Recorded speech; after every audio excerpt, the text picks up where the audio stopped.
ಬಣ್ಣದ ಅರಬಿಯ ತೊಡಲಿಲ್ಲ, ಅಪ್ಪಾಜಿ ಕಿಸೆಯ ಒಲಿಸಲಿಲ್ಲ, ಯಾರಿಗೂ ಕೈಯ ಒಡ್ಡಲಿಲ್ಲ, ಸುಳ್ಳ ಭವಿಷ್ಯ ನುಡಿಯಲಿಲ್ಲ, ನುಡಿದಂಗ ಜಗತ್ತ ನಡೆಸಿದಲ್ಲ. ಯಾವ ಪದವಿ ಬೇಡಲಿಲ್ಲ, ಬಂದರು ಅದನ್ನು ಪಡೆಯಲಿಲ್ಲ, ಮುಡಿ ಮೇಲೆ ಕಿರೀಟ ಹಾಕಲಿಲ್ಲ, ಪಲ್ಲಕ್ಕಿ ಹತ್ತಿ ಮೆರೆಯಲಿಲ್ಲ, ಯಾರಿಗೂ ಭಾರ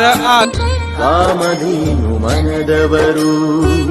ಕಲ್ಪವೃಕ್ಷ ಗುಣದವರು, ಪುಣ್ಯಕೋಟಿ ಕುಲದವರು,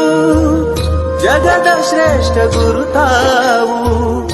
ಎಲ್ಲವನ್ನ ಬಲ್ಲವರು, ಎಲ್ಲ ಶೂನ್ಯ ಎಂದವರು, ಬದುಕಿಗಂತ ಕೊಟ್ಟವರು, ನುಡಿದಂತೆ ನಡೆದವರು,